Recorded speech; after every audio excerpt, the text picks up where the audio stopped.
Hi friends, ഏവർക്കും പുതിയൊരു ക്ലാസ്സിലേക്ക് സ്വാഗതം. അപ്പോൾ ഇന്ന് നമ്മൾ എടുക്കുന്നത് കൃഷിയും അതുപോലെ ധാതുക്കൾ എന്നീ രണ്ട് ടോപ്പിക്കുകളാണ്. വളരെ പ്രധാനപ്പെട്ട ടോപ്പിക്കുകളാണ്. ചിലപ്പോൾ ഈ ഒരു ഒറ്റ ക്ലാസ്സിൽ തന്നെ ചിലപ്പോൾ നിങ്ങൾക്ക് ഒരു 3 മാർക്കെങ്കിലും ലഭിക്കാനുള്ള ഒരു സാധ്യത വളരെ കൂടുതലാണ്. അപ്പോൾ അതുകൊണ്ട് തന്നെ ഇതിൽ പറഞ്ഞിരിക്കുന്ന കാര്യങ്ങളൊക്കെ എന്ത് ചെയ്യുക, പഠിക്കുക.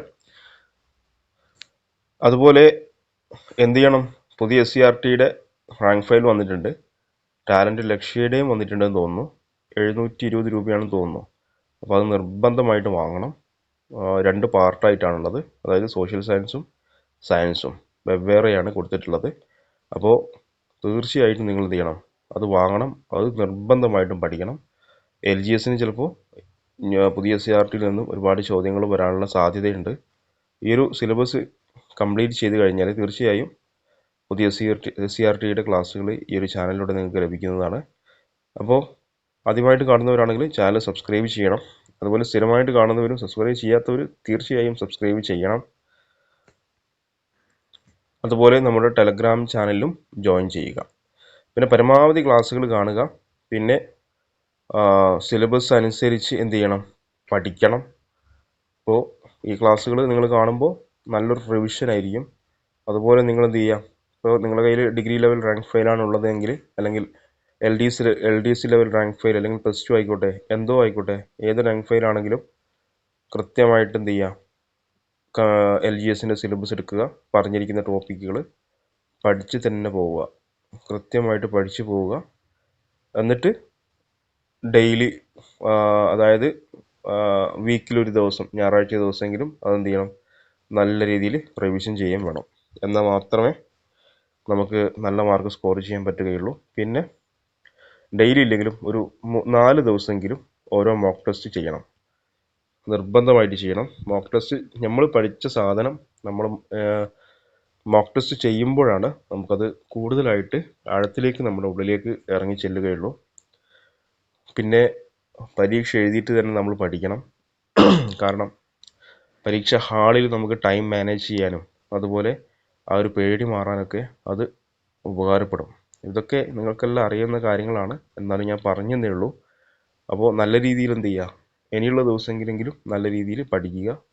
കിട്ടുന്ന സമയം, ഇനി ജോലിയുള്ളവരാണെങ്കിൽ ആ ജോലി കഴിഞ്ഞിട്ടുള്ള കിട്ടുന്ന സമയം, ഇനി ജോലിയോടൊപ്പം പഠിക്കാൻ പറ്റുമെങ്കിൽ അങ്ങനെ, ഏത് രീതിയിലായാലും എങ്ങനെ പഠിക്കാൻ പറ്റുക, എങ്ങനെയൊക്കെ പഠിക്കാൻ പറ്റുമോ അങ്ങനെയൊക്കെ എന്ത് ചെയ്യുക, പഠിക്കുക.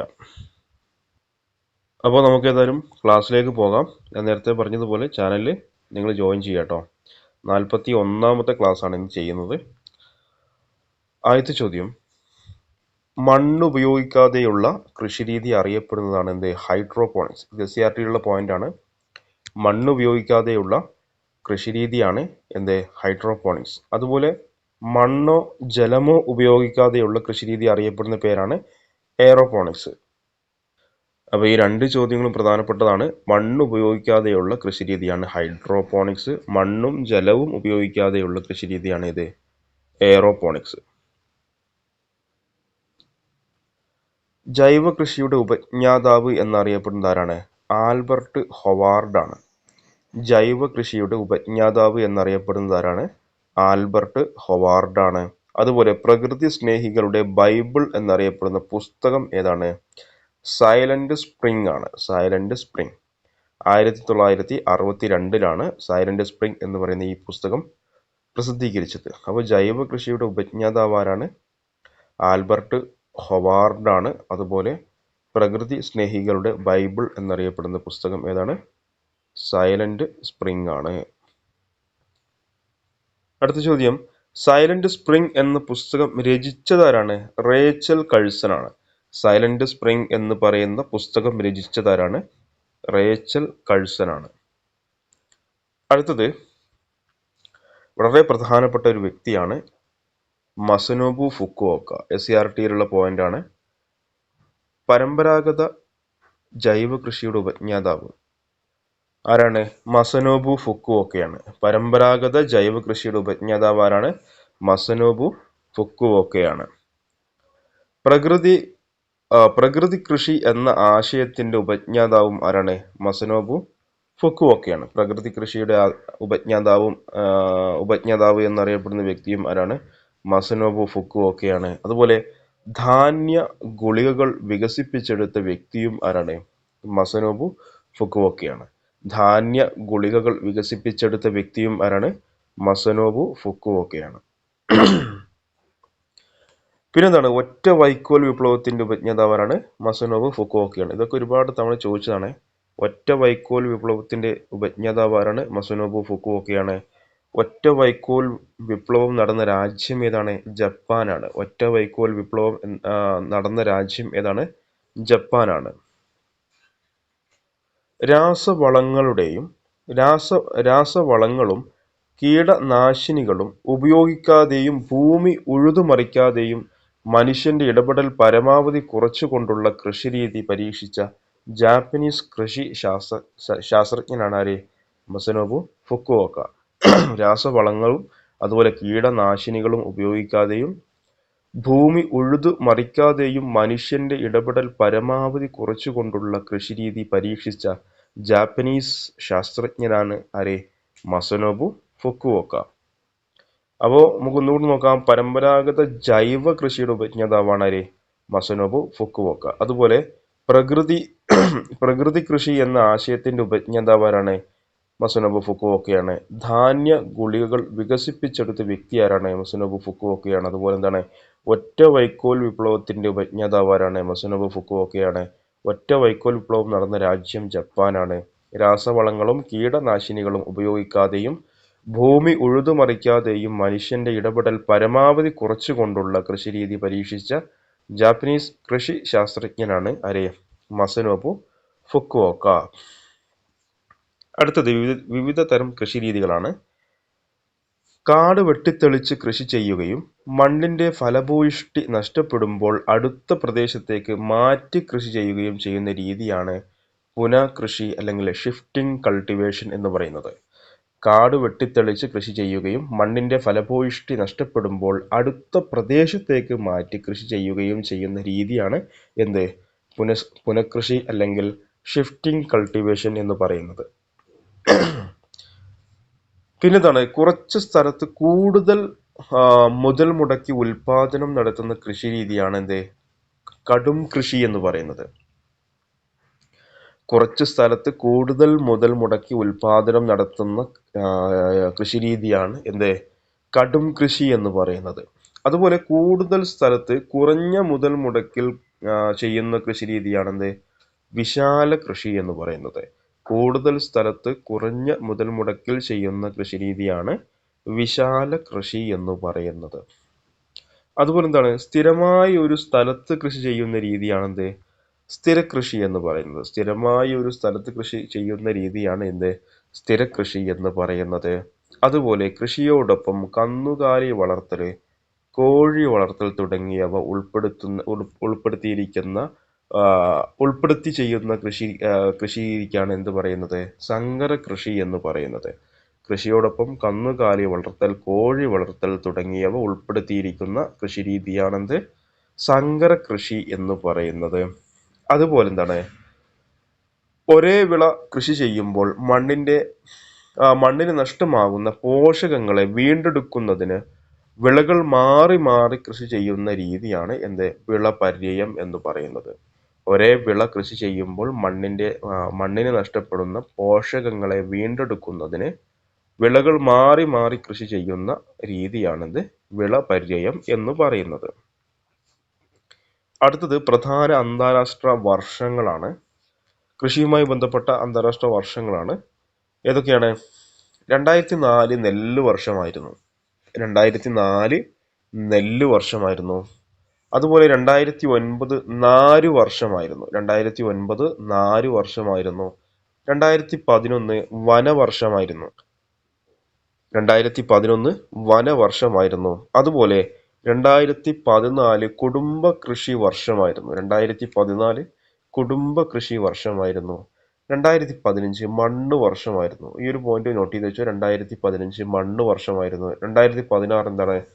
പയറു വർഷമായിരുന്നു. 2016 പയറു വർഷമായിരുന്നു. 2017 സുസ്ഥിര ടൂറിസം വികസന വർഷമായിരുന്നു. 2017 സുസ്ഥിര ടൂറിസം വികസന വർഷമായിരുന്നു. അപ്പോൾ ഈ പറഞ്ഞിരിക്കുന്ന ഈ വർഷങ്ങൾ തീർച്ചയായിട്ടും ഓർത്തു വെച്ചോ. ഒരു ചോദ്യം മിക്കവാറും ഈ ഒരു ഭാഗത്ത് നിന്ന് ചോദിക്കും.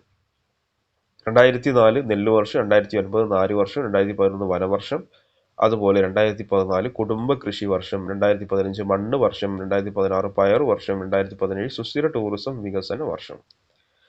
അടുത്തത് കാർഷികം ഇന്ത്യ എന്ന് പറയുന്ന ഭാഗമാണ്. കൃഷി മന്ത്രിസഭ രൂപീകരിച്ച ആദ്യ ഇന്ത്യൻ സംസ്ഥാനമാണ് ബീഹാർ. ചോദിച്ചതാണ്. കൃഷി മന്ത്രിസഭ രൂപീകരിച്ച ആദ്യ ഇന്ത്യൻ സംസ്ഥാനം ഏതാണ്? ബീഹാറാണ്. അതുപോലെ കൃഷിക്കായി ഒരു പ്രത്യേക ബജറ്റ് തയ്യാറാക്കിയ ആദ്യ ഇന്ത്യൻ സംസ്ഥാനം ഏതാണ്? തെലങ്കാനയാണ്. ഇത് രണ്ട് ചോദ്യവും പ്രധാനപ്പെട്ടതാണ്. PSC ചോദിക്കും, ഉറപ്പായിട്ടും ചോദിക്കും. കൃഷി മന്ത്രിസഭ രൂപീകരിച്ച ആദ്യ ഇന്ത്യൻ സംസ്ഥാനം ബീഹാർ. കൃഷിക്കായി ഒരു പ്രത്യേക ബജറ്റ് തയ്യാറാക്കിയ ആദ്യ ഇന്ത്യൻ സംസ്ഥാനം ഏതാണ്? തെലങ്കാനയാണ്. അതുപോലെ കിസാൻ ക്രെഡിറ്റ് കാർഡ് പദ്ധതി നടപ്പിലാക്കിയ വർഷം 1998 കിസാൻ ക്രെഡിറ്റ് കാർഡ് നടപ്പിലാക്കിയ വർഷം 1998. അതുപോലെ Indian council of agriculture research രൂപീകരിക്കപ്പെട്ട വർഷം എന്താണ്? 1929.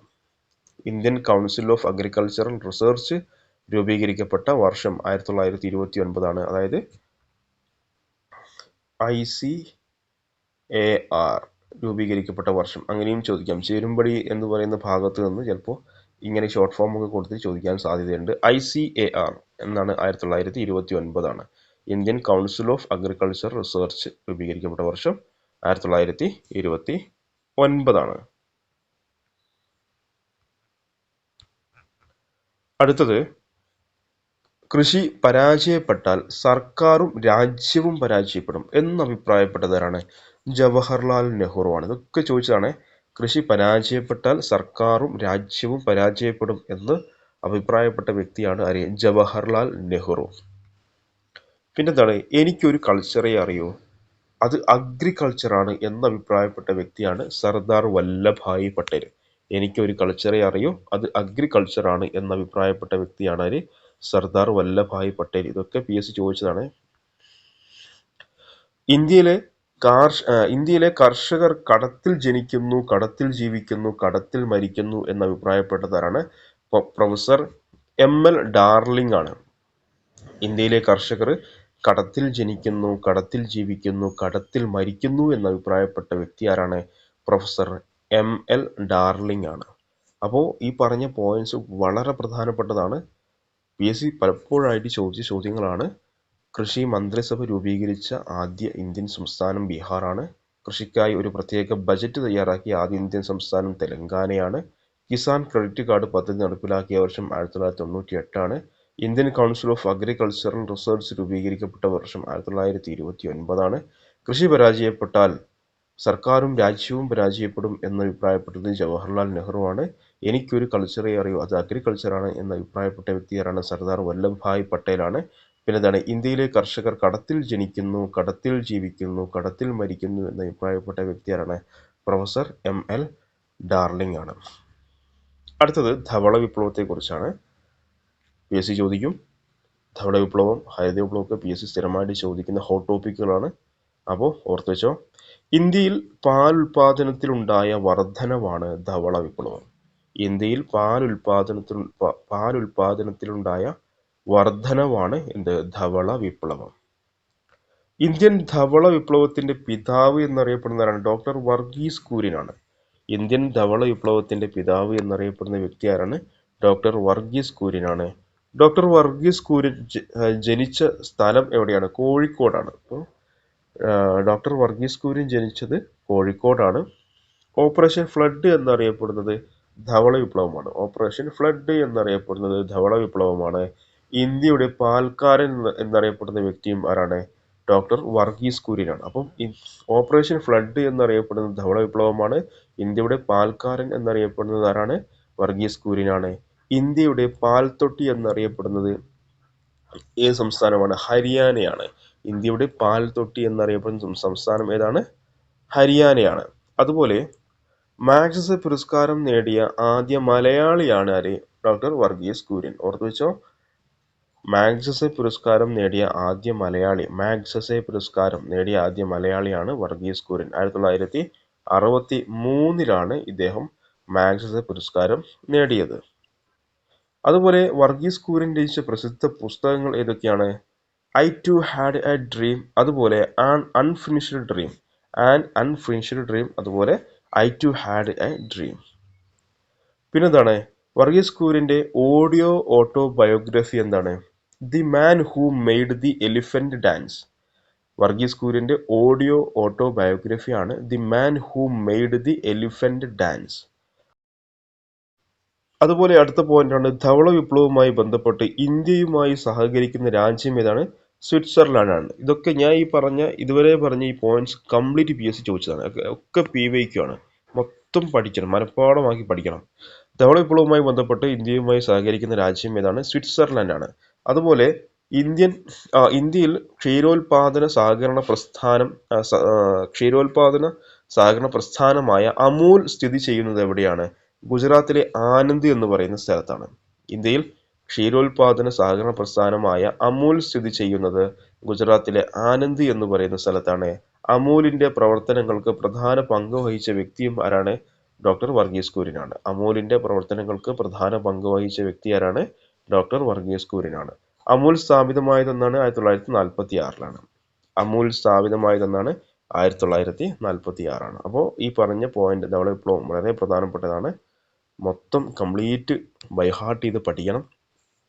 ഇന്ത്യയിൽ പാലുൽപാദനത്തിലുണ്ടായ വർധനവാണ് ധവള വിപ്ലവം. ഇന്ത്യൻ ധവള വിപ്ലവത്തിന് പിതാവാണ് ഡോക്ടർ വർഗീസ് കുര്യനാണ്.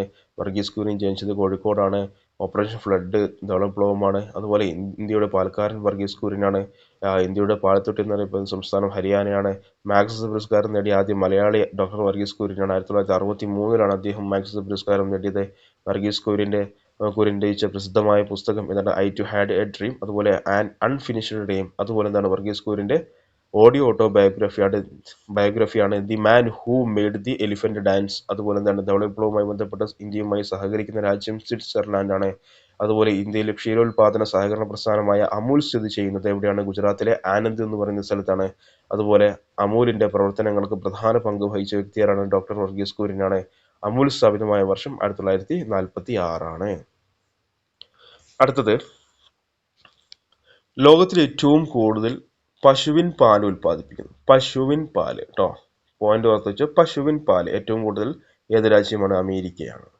ലോകത്തിലെ ഏറ്റവും കൂടുതൽ പശുവിൻ പാൽ ഉൽപ്പാദിപ്പിക്കുന്നത് അമേരിക്കയാണ്. അങ്ങനെയാണെങ്കിൽ ലോകത്തിൽ ഏറ്റവും കൂടുതൽ പാൽ ഉൽപ്പാദിപ്പിക്കുന്ന രാജ്യം ഏതാണ്? ഇന്ത്യയാണ്.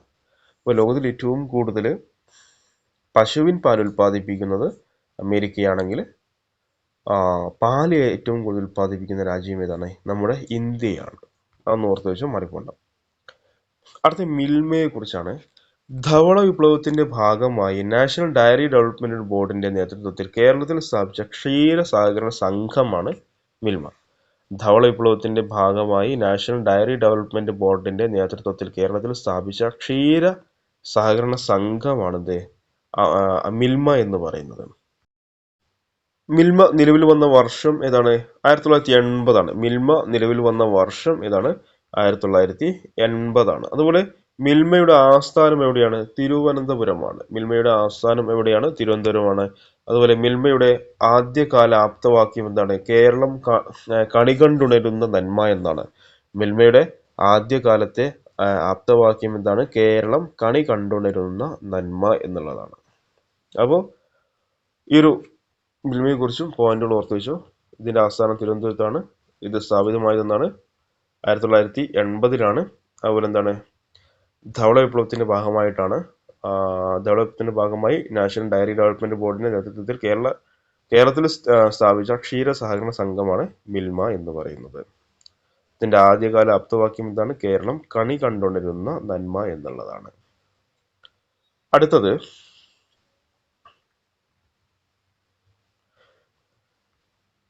കേന്ദ്ര തോട്ടവിള ഗവേഷണ കേന്ദ്രം എവിടെയാണ്? സാധാരണ രീതിയിൽ കാസർഗോഡാണ് ഓപ്ഷൻ ഉണ്ടാവുക. ജില്ലയുടെ പേരാണ് ഉണ്ടാവല്. അപ്പോൾ സ്ഥലവും കൂടി പഠിച്ചു. കുഡ്ലു എന്ന് പറയുന്ന സ്ഥലമാണ്. കുഡ്ലു എവിടെയാണ്? കാസർഗോഡാണ്. കേന്ദ്ര തോട്ടവിള ഗവേഷണ കേന്ദ്രം എവിടെയാണ്? കാസർഗോഡിലെ കുഡ്ലു. കേന്ദ്ര തോട്ടവിള ഗവേഷണ കേന്ദ്രം കാസർഗോഡ് ജില്ലയിലെ കുഡ്ലു എന്ന് പറയുന്ന സ്ഥലത്താണ്. ചോദ്യം ഇങ്ങനെയാണ് വരിക. കേന്ദ്ര തോട്ടവിള ഗവേഷണ കേന്ദ്രമായ കുഡ്ലു ഏത് ജില്ലയിലാണ് എന്നുള്ള അങ്ങനെയായിരിക്കും ചോദ്യങ്ങൾ വരിക. അപ്പോൾ പല രീതിയിലും ചോദ്യങ്ങൾ തിരിച്ചും മറിച്ചൊക്കെ വരും. അപ്പോൾ മൊത്തം പഠിച്ചു വെക്കുക. കാസർഗോഡ് നിന്ന് മാത്രം പഠിച്ചു വെക്കാതെ കുഡ്ലു എന്ന് പറയുന്ന ഈ ഒരു സ്ഥലവും പഠിച്ചു വെക്കുക. അതുപോലെ കേന്ദ്ര കിഴങ്ങു വിള ഗവേഷണ കേന്ദ്രം എവിടെയാണ്? തിരുവനന്തപുരം ജില്ലയിലെ ശ്രീകാര്യമാണ്. കേന്ദ്ര കിഴങ്ങു വിള ഗവേഷണ കേന്ദ്രം എവിടെയാണ്? തിരുവനന്തപുരം ജില്ലയിലെ ശ്രീകാര്യമാണ്. അടുത്തത് റാങ്ക് ഫയലിൽ കൊടുത്തിട്ടുള്ള ഒരു ടേബിളാണ്. നമുക്കതൊന്ന് നോക്കാം. ഉൽപാദനത്തിൽ മുന്നിലുള്ള സംസ്ഥാനങ്ങൾ പഠിച്ചു വെക്കണം. ഒരു മാർക്ക് ഇവിടെ നിന്ന് എന്തായാലും ലഭിക്കും. നെല്ല് ഏറ്റവും കൂടുതൽ ഉൽപ്പാദിപ്പിക്കുന്നത് പശ്ചിമ ബംഗാളാണ്. നെല്ല് ഏറ്റവും കൂടുതൽ പശ്ചിമ ബംഗാളിലാണ്. ഗോതമ്പ് ഉത്തർപ്രദേശിലാണ്. ഗോതമ്പ് ഏറ്റവും കൂടുതൽ ഉത്തർപ്രദേശിലാണ്. കരിമ്പ് ഏറ്റവും കൂടുതൽ ഉത്തർപ്രദേശിലാണ്. കരിമ്പ് ഏറ്റവും കൂടുതൽ ഉൽപ്പാദിപ്പിക്കുന്നത് ഉത്തർപ്രദേശിലാണ്. പരുത്തി ഏറ്റവും കൂടുതലോ? ഗുജറാത്തിലാണ്. പരുത്തി ഏറ്റവും കൂടുതൽ ഉൽപ്പാദിപ്പിക്കുന്ന സംസ്ഥാനം ഏതാണ്? ഗുജറാത്താണ്. ചണം പശ്ചിമ ബംഗാളിലാണ്. ചണം പശ്ചിമ ബംഗാളിലാണ്. തേയില എവിടെയാണ്? ആസാമിലാണ്. തേയില എവിടെയാണ്? ആസാമിലാണ്. കാപ്പിയോ? കർണാടകയാണ് കാപ്പി ഏറ്റവും കൂടുതൽ ഉൽപ്പാദിപ്പിക്കുന്നത്. കാപ്പി ഏറ്റവും കൂടുതൽ ഉൽപ്പാദിപ്പിക്കുന്നത് എവിടെയാണ്? കർണാടകയാണ്. കുരുമുളക് എവിടെയാണ്? അതും കർണാടക തന്നെയാണ്. കുരുമുളകും എവിടെയാണ്? കർണാടകത്തിൽ തന്നെയാണ്. അതുപോലെ റബ്ബർ, ഏലം ഇവ രണ്ടും കേരളമാണ്. റബ്ബർ, ഏലം എവിടെയാണ്? കേരളമാണ്. ചോളം എവിടെയാണ്? കർണാടകയിലാണ്. ചോളം എവിടെയാണ്? ഏറ്റവും കൂടുതൽ ഉൽപ്പാദിപ്പിക്കുന്നത് കർണാടകയിലാണ്. അതുപോലെ നിലക്കടല ഏറ്റവും കൂടുതൽ എവിടെയാണ്? ഗുജറാത്തിലാണ്. പുകയില ആന്ധ്രാപ്രദേശിലാണ്. ബാർലി എവിടെയാണ്? രാജസ്ഥാനിലാണ്. ഇത് ഓർത്ത് വെച്ചോ. ബാർലി രാജസ്ഥാനിലാണ്. അതുപോലെ കശുവണ്ടി എവിടെയാണ്? മഹാരാഷ്ട്രയിൽ. ഉള്ളിയോ? അതും മഹാരാഷ്ട്രയിൽ. സോയാബീൻ അതും മഹാരാഷ്ട്രയിൽ. അപ്പോൾ കശുവണ്ടി, ഉള്ളി, സോയാബീൻ ഇവ മൂന്നും എവിടെയാണ്? മഹാരാഷ്ട്രയിലാണ്. പിന്നെ പട്ട് ഏറ്റവും കൂടുതൽ എവിടെയാണ്? കർണാടകത്തിലാണ്. മരച്ചീനി ഏറ്റവും കൂടുതൽ തമിഴ്നാടാണ്. ഇതൊന്ന് ഓർത്ത് വെച്ചോ. മരച്ചീനിയൊക്കെ ചോദിക്കാറുള്ളതാണ്. മരച്ചീനി ഏറ്റവും കൂടുതൽ തമിഴ്നാടാണ്. ജോവർ മഹാരാഷ്ട്രയിലാണ്. ജോവർ എവിടെയാണ്? മഹാരാഷ്ട്രയിലാണ്. കടുക് ഏറ്റവും കൂടുതൽ എവിടെയാണ്? കടുക് ഏറ്റവും കൂടുതൽ എവിടെയാണ്? രാജസ്ഥാനിലാണ്. കടുക് ഏറ്റവും കൂടുതൽ രാജസ്ഥാനിലാണ്. ഇഞ്ചിയോ? മധ്യപ്രദേശാണ്. അപ്പം ഇഞ്ചി മധ്യപ്രദേശ്, കടുക് രാജസ്ഥാൻ, ജോവർ മഹാരാഷ്ട്ര, മരച്ചീനി തമിഴ്നാട്, പട്ട് എവിടെയാണ്? കർണാടകം, സോയാബീൻ മഹാരാഷ്ട്ര, ഉള്ളി മഹാരാഷ്ട്ര, കശുവണ്ടി മഹാരാഷ്ട്ര, ബാർലി രാജസ്ഥാനാണ്. പുകയില ആന്ധ്രാപ്രദേശാണ്. നിലക്കടല ഗുജറാത്താണ്. അതുപോലെ ചോളം കർണാടക, ഏലവും റബ്ബറും കേരളം. അതുപോലെ കാപ്പിയും കുരുമുളകും എവിടെയാണ്? കർണാടക. തേയില ആസാമിലാണ്. ചണം പശ്ചിമ ബംഗാളിലാണ്. പരുത്തി ഗുജറാത്തിലാണ്. അതുപോലെ കരിമ്പ് ഏറ്റവും കൂടുതൽ ഉത്തർപ്രദേശിലാണ്. ഗോതമ്പ് ഉത്തർപ്രദേശിലാണ്. നെല്ല് പശ്ചിമ ബംഗാളിലാണ്. അപ്പോൾ ഈ പോയിന്റ് ഓർത്ത് വെച്ചോ. ഒരു മാർക്ക് ഇവിടെ നിന്ന് ലഭിക്കും. അടുത്തത് ഇന്ത്യയിലെ കാർഷിക കാലങ്ങളെക്കുറിച്ചാണ്. ഒരു മാർക്ക് ഇവിടെ നിന്ന് ലഭിക്കും. പ്രധാനമായും 3 കാർഷിക കാലങ്ങളാണ് ഇന്ത്യയിലുള്ളത്. ഏതൊക്കെയാണ്? ഖാരിഫ്, റാബി, സെയ്ദ് എന്നീ 3 കാർഷിക കാലങ്ങളാണ് ഇന്ത്യയിൽ പ്രധാനമായിട്ടും ഉള്ളത്. ആദ്യം നമുക്ക് ഖാരിഫിനെ കുറിച്ച് നോക്കാം. തെക്ക് പടിഞ്ഞാറൻ വർഷകാലത്തോടു കൂടി ആരംഭിക്കുന്ന വിളയാണ് എന്ത്? ഖാരിഫ് വിള. തെക്ക് പടിഞ്ഞാറൻ വർഷകാലത്തോടു കൂടി ആരംഭിക്കുന്നതാണ് ഖാരിഫ്. അതുപോലെ ഉഷ്ണമേഖലാ വിളകളാണ് ഈ സമയത്ത് കൃഷി ചെയ്യുന്നത്. ഉഷ്ണമേഖലാ വിളകളാണ് ഈ സമയത്ത് കൃഷി ചെയ്യുന്നത്. ഏതൊക്കെയാണ്? നെല്ല്, പരുത്തി, ചണം, അരി, ചോളം, ബജ്ര, തൂവര, കരിമ്പ്, നിലക്കടല, തിനവിളകൾ. അപ്പോൾ ഇതൊരു കോഡ് വെച്ച് പഠിച്ചാൽ മറന്നുപോരാ. നെല്ല്, പരുത്തി, ചണം, അരി, ചോളം, ബജ്ര, അതുപോലെ കരിമ്പ്, നിലക്കടല, തിനവിളകൾ എന്നിവയാണ് ഉദാഹരണങ്ങൾ. ഇതിൽ നിന്ന് ചോദിക്കും ഖാരിഫ് വിളയിൽ പെടാത്തത് ഏത് എന്നൊക്കെ പറഞ്ഞിട്ടായിരിക്കും ചോദ്യങ്ങൾ വരിക. അല്ലെങ്കിൽ ഖാരിഫ് വിളയിൽ പെടുന്ന ഏതൊക്കെ എന്നൊക്കെ പറഞ്ഞിട്ടാണ് ചോദ്യങ്ങൾ വരിക. സ്റ്റേറ്റ്മെന്റ് രീതിയിലൊക്കെ ചോദ്യങ്ങൾ വരും. കൃത്യമായിട്ട് കോഡ് വെച്ച് ഓർത്ത് വെച്ചോ. അടുത്തത് റാബി വിളയാണ്. ഒക്ടോബർ, നവംബർ മാസങ്ങളിൽ ശൈത്യകാലത്തിന്റെ വരവോടെ ആരംഭിക്കുന്നതാണ് റാബി വിള. ഒക്ടോബർ, നവംബർ മാസങ്ങളിൽ ശൈത്യകാലത്തിന്റെ വരവോടെ ആരംഭിക്കുന്നതാണ് റാബി വിള. മാർച്ച്, ഏപ്രിൽ മാസങ്ങളിൽ അവസാനിക്കുന്നു. മാർച്ച്, ഏപ്രിൽ മാസങ്ങളിൽ ഇത് അവസാനിക്കുന്നു. ഈ കാലത്തെ കുറഞ്ഞ ഊഷ്മാവ് സമ സമശീതോഷ്ണ മിതോഷ്ണ വിളകൾക്ക് അനുയോജ്യമാണ്. അതായത് സമശീതോഷ്ണ മിതോഷ്ണ വിളകൾ എന്ന് പറയുന്നത് ഏതൊക്കെയാണ്? ഗോതമ്പ്, കടുക്, പയറുവർഗ്ഗങ്ങളാണ് സമശീതോഷ്ണ മിതോഷ്ണ വിളകൾ എന്ന് പറയുന്നത്. അപ്പം ഗോതമ്പ്, കടുക്, പയറുവർഗ്ഗങ്ങൾ പ്രധാനമായിട്ടും കൃഷി ചെയ്യുന്ന കാലയളവ് ഏതാണ്? മാർച്ച് ഏപ്രിൽ മാസങ്ങളിലാണ്. അതായത് ഒക്ടോബർ നവംബർ മാസങ്ങളിലാണ്, മാർച്ച് ഏപ്രിലാണ് ഇതിന്റെ വിളവെടുപ്പ് നടക്കുന്നത്. അപ്പോൾ ഇതിന് ഉദാഹരണങ്ങൾ ഏതൊക്കെയാണ്? റാബിയുടെ ഉദാഹരണങ്ങൾ ഏതൊക്കെയാണ്? ഗോതമ്പ്, പുകയില, ബാർലി, പയറുവർഗ്ഗങ്ങൾ, കടുക്, കടല എന്നിവയൊക്കെയാണ് ഉദാഹരണങ്ങൾ.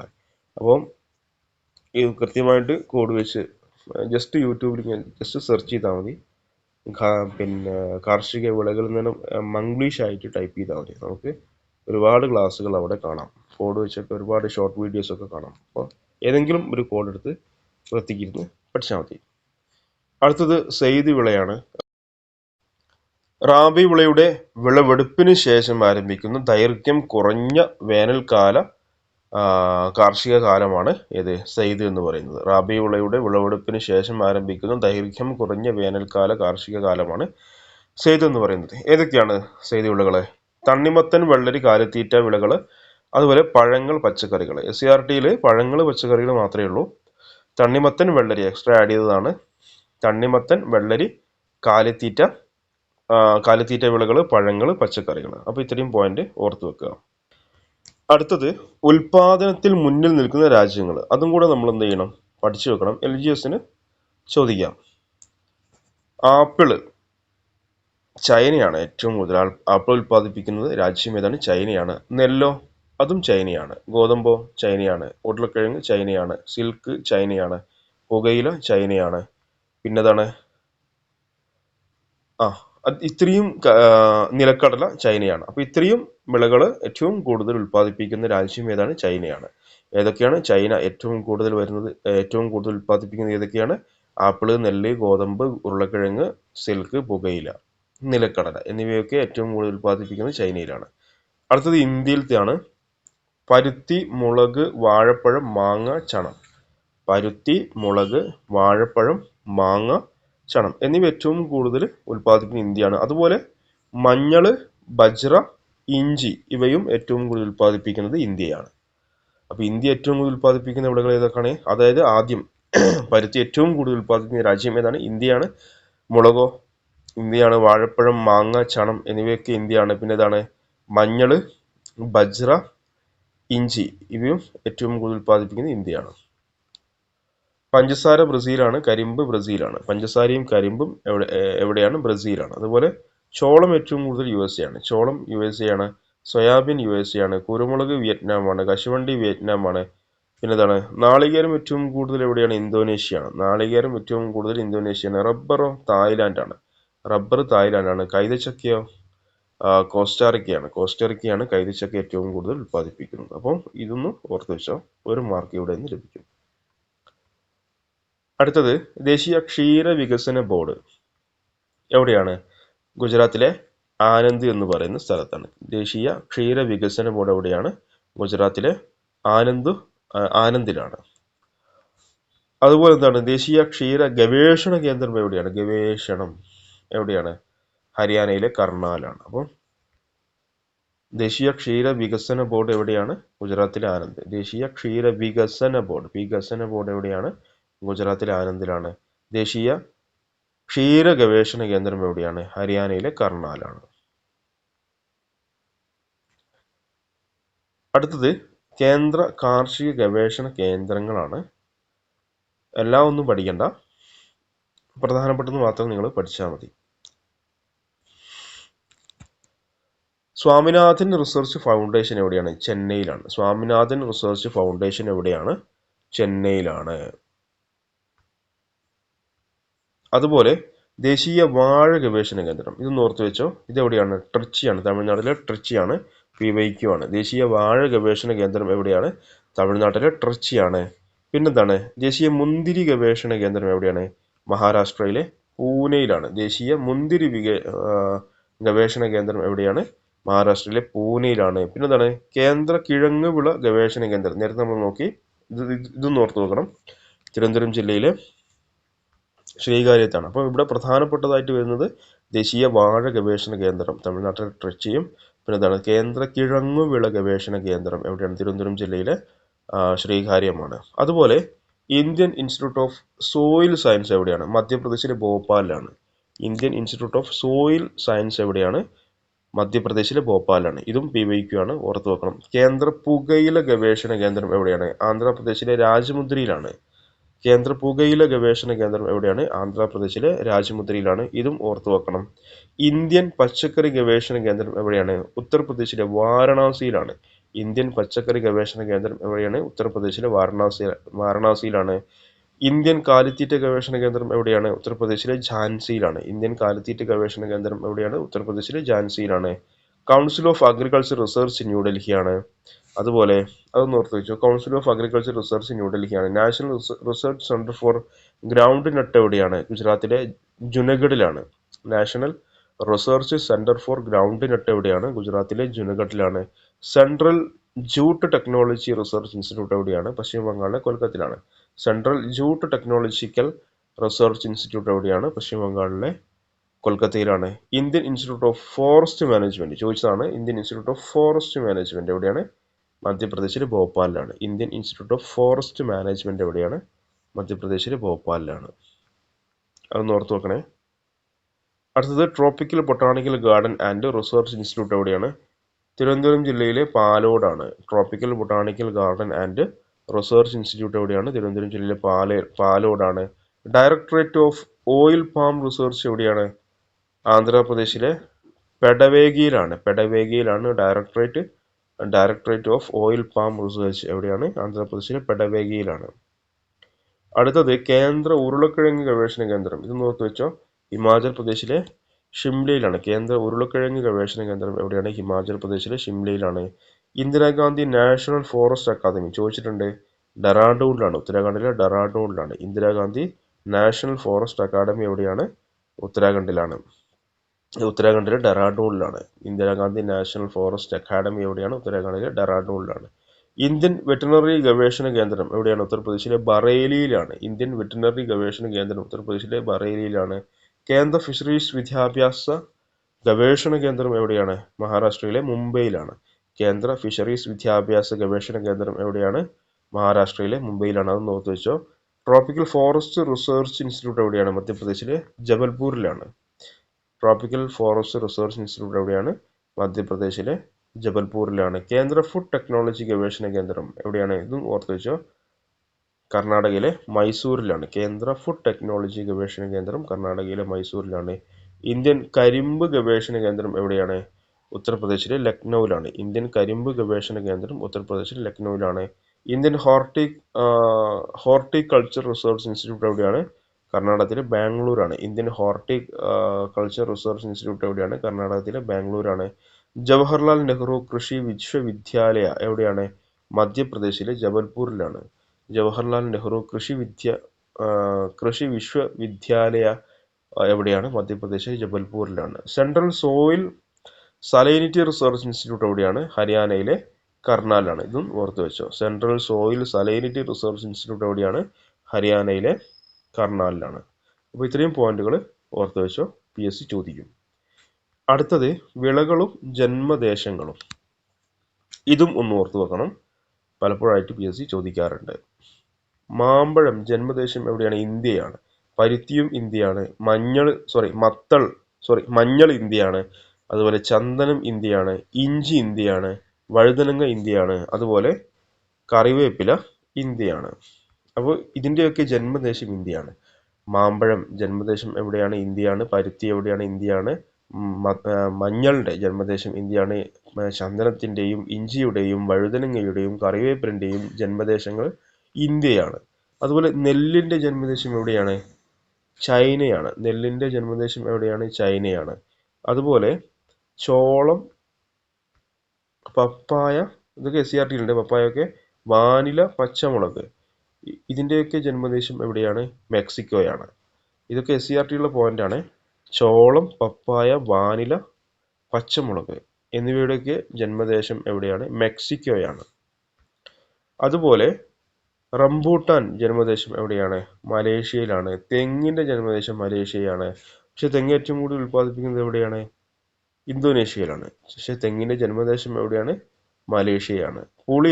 പുളിയുടെ ജന്മദേശം എവിടെയാണ്? ആഫ്രിക്കയാണ്. മരച്ചീനി ബ്രസീലാണ്. മരച്ചീനിയൊക്കെ PSC ചോദിച്ചിട്ടുണ്ട്. മരച്ചീനി ബ്രസീലിലാണ്. കശുമാവ് എവിടെയാണ്? അതും ബ്രസീലിലാണ്. അപ്പോൾ പുളി ആഫ്രിക്കയാണെങ്കിലും മരച്ചീനിയും കശുമാവും എവിടെയാണ്? ഇതിന്റെ ജന്മദേശം ബ്രസീലാണ്. അപ്പോൾ ഈ ഒരു പോയിന്റുകളും ഓർത്ത് വെച്ചോ. 1 മാർക്ക് അവിടെ നിന്ന് ലഭിക്കും.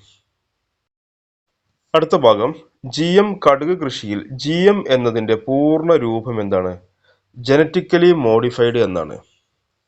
GM കടുക് കൃഷിയിൽ GM എന്നതിന്റെ പൂർണ്ണ രൂപം എന്താണ്? ജനറ്റിക്കലി മോഡിഫൈഡ് എന്നാണ്. അതുപോലെ BT കോട്ടൺ എന്നതിലെ BTയുടെ പൂർണ്ണ രൂപം ഏതാണ്? ബാസിലസ് തുറിഞ്ചെൻസിസ് എന്നാണ്.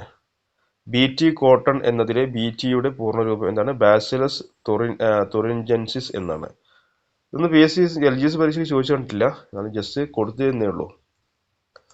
BT കോട്ടൺ വികസിപ്പിച്ചെടുത്ത കമ്പനി ഏതാണ്? മോൺസാൻഡോ ബയോടെക് ലിമിറ്റഡ് ആണ്. മോൺസാൻഡോ ബയോടെക് ലിമിറ്റഡ് ആണ് BT കോട്ടൺ വികസിപ്പിച്ചെടുത്ത കമ്പനി. USA ബേസ്ഡ് കമ്പനിയാണ് കേട്ടോ. അതുപോലെ ഇന്ത്യയുടെ കാപ്പിത്തോട്ടം എന്നറിയപ്പെടുന്നത് സംസ്ഥാനം ഏതാണ്? കർണാടകയാണ്. ഇന്ത്യയുടെ കാപ്പിത്തോട്ടം എന്നറിയപ്പെടുന്ന സംസ്ഥാനം ഏതാണ്? കർണാടകയാണ്. ഇന്ത്യയുടെ തേയിലത്തോട്ടം എന്നറിയപ്പെടുന്ന സംസ്ഥാനം ഏതാണ്? ആസാമാണ്. കാപ്പിത്തോട്ടം കർണാടകയാണെങ്കിൽ തേയില എവിടെയാണ്? ആസാമാണ്. അടുത്തത് ധാതുക്കളെ കുറിച്ചാണ്. PSC ചോദിക്കും. 1 മാർക്ക് അല്ലെങ്കിൽ 1-2 മാർക്ക് ഈ ഭാഗത്തു നിന്നും ഉണ്ടാവും. ആദ്യം നമ്മൾ നോക്കുന്നത് ഇരുമ്പയിരിനെ കുറിച്ചാണ്. ഏഷ്യയിലെ ഏറ്റവും വലിയ ഇരുമ്പയിര് നിക്ഷേപം ഇന്ത്യയിലാണ്. ഏഷ്യയിലെ ഏറ്റവും വലിയ ഇരുമ്പയിര് നിക്ഷേപം എവിടെയാണ്? നമ്മുടെ ഇന്ത്യയിലാണ്. ഹേമറ്റൈറ്റ്, മാഗ്നറ്റൈറ്റ് എന്നിവയാണ് ഇന്ത്യയിൽ കാണപ്പെടുന്ന 2 പ്രധാന തരം ഇരുമ്പയിരുകൾ. ഹേമറ്റൈറ്റ്, മാഗ്നറ്റൈറ്റ് എന്നിവയാണ് ഇന്ത്യയിൽ കാണപ്പെടുന്ന 2 പ്രധാന തരം ഇരുമ്പയിരുകൾ. ഇരുമ്പയിര് നിക്ഷേപത്തിന്റെ ഏതാണ്ട് 95% സ്ഥിതി ചെയ്യുന്നത് ഒഡീഷ, ജാർഖണ്ഡ്, ഛത്തീസ്ഗഡ്, കർണാടകം, അതുപോലെ തമിഴ്നാട്, ആന്ധ്രാപ്രദേശ്, ഗോവ എന്നീ സംസ്ഥാനങ്ങളിലായിട്ടാണ്. ഇരുമ്പയിര് നിക്ഷേപത്തിന്റെ ഏതാണ്ട് 95% കാണപ്പെടുന്നത് എവിടെയൊക്കെയാണ്? ഒഡീഷ, ജാർഖണ്ഡ്, ഛത്തീസ്ഗഡ്, കർണാടകം, തമിഴ്നാട്, ആന്ധ്രാപ്രദേശ്, ഗോവ എന്നീ സംസ്ഥാനങ്ങളിലാണ് കാണപ്പെടുന്നത്. ഒഡീഷയിൽ സുന്ദർഗഡ്, അതുപോലെ മയൂർഭഞ്ച്, ഝാർ എന്നീ സംസ്ഥാനങ്ങളിലെ മലനിരകളിലായിട്ടാണ് ഇരുമ്പയിര് കാണപ്പെടുന്നത്. അപ്പോൾ ഇത് 3 ഒന്ന് ഓർത്ത് വെച്ചോ, PSC ചോദിക്കാം.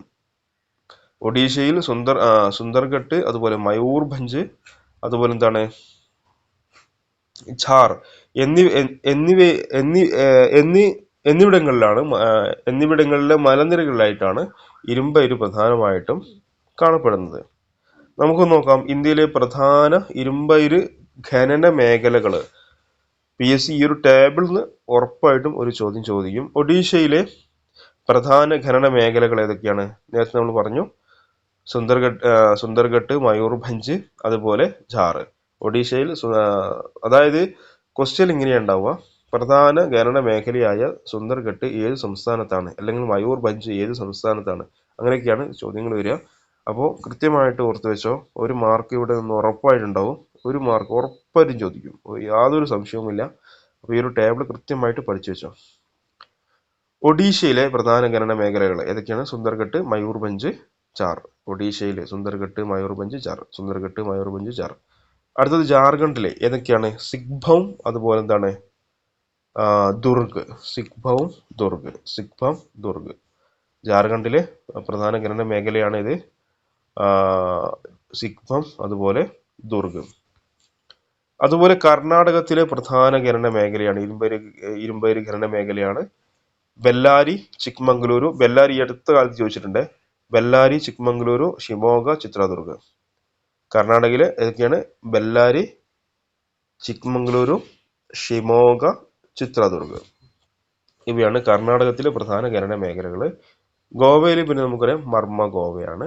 തമിഴ്നാട്ടിലെ സേലവും നീലഗിരിയും. ഇതൊക്കെ നമുക്ക് കിട്ടും നമ്മളെ തൊട്ടടുത്ത സംസ്ഥാനങ്ങളിലാണ്. കർണാടകത്തിലും ചിത്രദുർഗ് മാത്രമേ എന്താവും ഒരു ചെറിയ ഡൗട്ടൊക്കെ ഉണ്ടാവും, എന്നാലും അതൊക്കെ കിട്ടും. അപ്പോൾ ഇത് അങ്ങോട്ടും ഇങ്ങോട്ടും മാറിപ്പോണ്ട. ഒഡീഷയിൽ ഏതൊക്കെയാണ്? സുന്ദർഗഡ്, മയൂർഭഞ്ച്, ചാർ. സുന്ദർഗഡ്, മയൂർഭഞ്ച്, ചാർ. ജാർഖണ്ഡിലോ സിക്പം, അതുപോലെ ദുർഗ്. അടുത്ത മാംഗനീസ് ആണ്. ഇരുമ്പയിരിന്റെ ശുദ്ധീകരണ പ്രക്രിയയിൽ ഒരു പ്രധാന അസംസ്കൃത വസ്തുവാണ് മാംഗനീസ്. ഇരുമ്പയിരിന്റെ ശുദ്ധീകരണ പ്രക്രിയയിലെ ഒരു പ്രധാന അസംസ്കൃത വസ്തുവാണ് മാംഗനീസ്. ഇന്ത്യയിൽ മാംഗനീസ് ഉൽപാദനത്തിൽ മുന്നിൽ നിൽക്കുന്ന സംസ്ഥാനം മധ്യപ്രദേശ്. ഇതാണ് ചോദ്യം. ഇന്ത്യയിൽ മാംഗനീസ് ഉൽപാദനത്തിൽ മുന്നിൽ നിൽക്കുന്ന സംസ്ഥാനം ഏതാണ്? മധ്യപ്രദേശാണ്. ഇന്ത്യയിൽ മാംഗനീസ് ഉൽപാദനത്തിൽ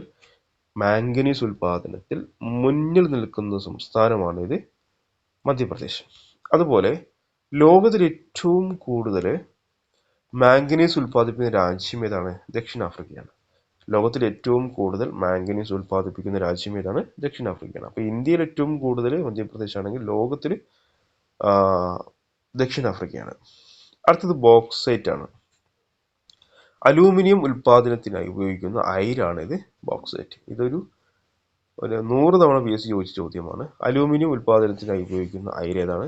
ബോക്സൈറ്റ് ആണ്. ഉപദ്വീപീയ ഇന്ത്യയിലെ പീഠപ്രദേശങ്ങളിലും മലനിരകളിലും തീരദേശങ്ങളിലുമുള്ള ലാറ്ററൈറ്റ് ശിലകളിൽ ഇവ കാണപ്പെടുന്നു. ഉപദ്വീപീയ ഇന്ത്യയിലെ പീഠപ്രദേശങ്ങളിലും മലനിരകളിലും തീരദേശങ്ങളിലുമുള്ള ലാറ്ററൈറ്റ് ശിലകളിൽ ഇവ കാണപ്പെടുന്നു. ഏറ്റവും വലിയ ബോക്സൈറ്റ് ഉൽപാദക സംസ്ഥാനം ഏതാണ്? ഒഡീഷയാണ്. ഇതും ചോദ്യമാണ്. ഏറ്റവും കൂടുതൽ ബോക്സൈറ്റ് ഉൽപാദക സംസ്ഥാനം ഏതാണ്? ഒഡീഷയാണ്. ഏറ്റവും കൂടുതൽ ബോക്സൈറ്റ് ഉൽപാദക സംസ്ഥാനം ഏതാണ്? ഒഡീഷയാണ്. അതുപോലെ മാംഗനീസ് ഏറ്റവും കൂടുതൽ ഉൽപ്പാദിപ്പിക്കുന്നത് എവിടെയാണ്? മധ്യപ്രദേശാണ്. രാജ്യം ദക്ഷിണാഫ്രിക്കയാണ്. ബോക്സൈറ്റ് ഏറ്റവും കൂടുതൽ എവിടെയാണ്? ഒഡീഷയിലാണ്. അടുത്ത ചെമ്പാണ്. വൈദ്യുതോപകരണ വ്യവസായങ്ങളിൽ വയറുകൾ, ഇലക്ട്രിക് മോട്ടോറുകൾ, ട്രാൻസ്ഫോമറുകൾ, ജനറേറ്ററുകൾ എന്നിവയുടെ നിർമ്മാണത്തിന് ഒഴിച്ചുകൂടാനാകാത്ത ലോഹമാണ് ഇത്, ചെമ്പ് എന്ന് പറയുന്നത്. വൈദ്യുതോപകരണ വ്യവസായങ്ങളിൽ വയറുകൾ, ഇലക്ട്രിക് മോട്ടോറുകൾ, അതുപോലെ ട്രാൻസ്ഫോമറുകൾ, ജനറേറ്ററുകൾ എന്നിവയുടെ നിർമ്മാണത്തിന് ഒഴിച്ചുകൂടാനാവാത്ത ലോഹമാണ് ചെമ്പ്.